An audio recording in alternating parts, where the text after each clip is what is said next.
to show you guys something about volume foods. So here I have a little food scale. Oh no, I forgot one thing, but that's okay. So I kind of want to volunteer to do this. All right, can I be a volunteer? Just so you guys know that I'm not cheating, okay? So all right, can you come up here? Come over on this side of the camera. Okay, so we're going to use this, right? I'm going to zero it out, right? Now, this is dark peanut butter, Skippy, natural, with honey, delicious, right? What is the serving size by weight? 32 grams. Yep, and how many calories does that come out to? Exactly 200 even. Okay, so I want you to put 32 grams of peanut butter on there for me. Space. Yep. Oh. It's like one of That's 19, 18.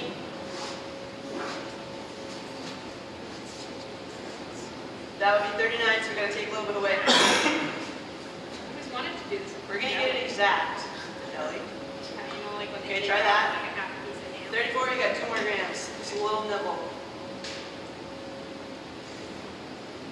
Just 1 more gram. We're getting exact. 32. Okay, so here we got 32 grams of peanut butter and how many calories? 200. Okay? How many strawberries do you think that you can eat? And if you know the answer, don't say it. Don't ruin it for anyone else. But how many strawberries do you think that you can eat for the same 200 calorie calorific expense? 8. Just guess, okay? So I'm going to put this off to the side. Now, alright, I've got 3 more cups here. I'm going to zero it back out, okay? I'm going to get my strawberries.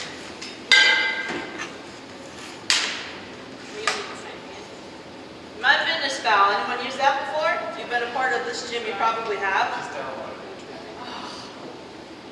When that happens. Yeah. Hey, that's okay. Who has MyFitnessPal on their phone? Plenty of people in this gym do. Eric, can I have you pull out your phone, your MyFitnessPal?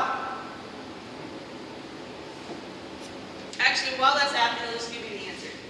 The answer is 22 grams, or ounces.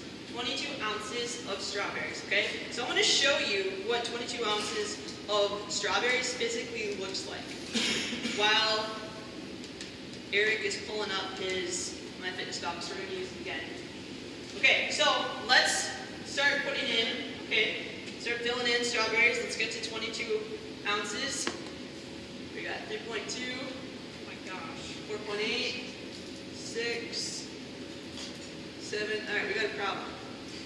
All right, hold on. Let's take this out. We're going to need more room. Zero that out. Okay, dump those on there.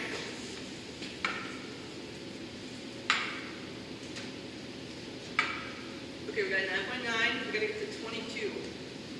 13, 14. Now we're into pounds, so 16 ounces on pounds. So we got to get to 1 and 5. Oh, take off that small one. Small one. Close enough. Okay. So again, close enough. 200 calories. 200 calories. See the difference? Now, if you have a weight loss goal, I want you to think about what difference this could make. Okay? Think about how long it takes you to consume this peanut butter versus how long it would take you to consume that. Or would you even be able to finish? No, food, no one wants to eat that much, right? Okay? So, number 1, the amount of time that it takes you to eat it. Number 2, the calories that are actually going in your body. Because if you have a weight loss goal, you have to be managing your calories, you have to be maintaining a calorie deficit. That's very, very, very important, otherwise your weight will not move. Okay? Another part is the physical space that's filled in your stomach. This, once it gets in my stomach, is going to take up like, that much space. But that in my stomach is going to take up a lot more space. And with hunger, physical space being filled in your stomach is one of the factors that signals that. And hunger is the number one reason that people crash on diets or fall off track and give up, right? So when you understand the volume foods that you love and you look forward to and you can enjoy eating and you can make simple little adjustments like this, you are sitting really well for accomplishing your weight loss goal. Okay? So now, hope that kind of just brought a little bit of light to you guys. I got one more quick thing. Thank you, Ari. High five. Appreciate that. Okay, so I'm gonna get realistic. I'm not gonna be eating that many strawberries, but I would probably eat, I don't know, yeah, something like this, right? If you're actually eating a serving of strawberries, you might have something about that many, right? Okay, so I'm at 7 ounces of strawberries right now. I'm gonna see if I can get my MyFitnessPal to come back up real quick, so I can use mine. Okay, so if I have 7 ounces, Eric, how many, can you type in strawberries for me? Mine's still loaded. How many calories does 7 ounces of strawberries come out to? Does anyone else have MyFitnessPal up? Do you have strawberries on there? Are they medium size? Okay, that's a good question. So we want just strawberries raw with the green check mark for MyFitnessPal. You got it? What do you got? How many calories with 7 ounces of strawberries? You got about 64-ish on there? Yeah, okay, 64 calories. What? 6? It's going to be a little more than 6. I would double check your entry. So if this is 64 calories, right, how much more room do I have? About 140 calories that I can create for the same caloric expense. So let's say I'm trying to lose weight, I'm really hungry, and 2 tablespoons of peanut butter is just not going to cut it. So I want to make some more volume out of this, okay? 7 ounces? Yeah. I got 7 ounces and it says 6 calories.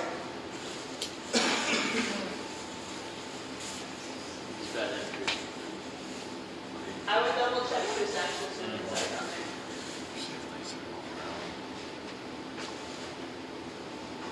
Okay, so I've got about 140 calories left, okay? So let's say my serving size of chicken is going to be, 64. there you go, 64. Oops. Make sure you zero out your scale. That's important. Being accurate. So what do I got there? 3.3, or this one is 4.5. That one's bigger. So we're going to go with that one. Okay, so I got 4.5 ounces of chicken. Gives me 124 calories. On top of my 60, how many does that give me left? How many do I have remaining? About 20, right? 16 calories. Okay? So I'm getting pretty close to the 200 calorie mark. I've well seasoned my chicken because I like my chicken really well seasoned. I can eat it just in a salad or whatever. But sometimes I like a little sauce on it, right? So I have here Stubbs original, if you've never had it. There's no high fructose corn syrup in it, so I like it a lot. There are 33 grams in a serving and 30 calories per serving. So with this, I'd have to cut that in half, I'd get 15. That'd be 199 calories, right? So I'm just going to show you. Now this would not be considered a volume food, but just for demonstration purposes. And then I'll be done. Okay? So I'm going to load this on you until I get to 15, 13, 14, 15. Okay. I think this would make a big difference in things like hunger and weight loss. I just created an entire meal that I can eat for the same exact caloric expense of this 200 calories of peanut butter. Anyone see how that could make a big difference? Right? I could have a full meal of that and be good to go for hours. This, I'm in like half an hour, I'm gonna be wanting to eat more, right? So, anyone struggle with midday hunger or midday crashes or afternoon crashes and stuff at work or whatever energy level, or you're trying to lose weight and you're just like, oh, I'm hungry again, I can't eat calories, I gotta stay away from that. This is gonna make a big difference from that.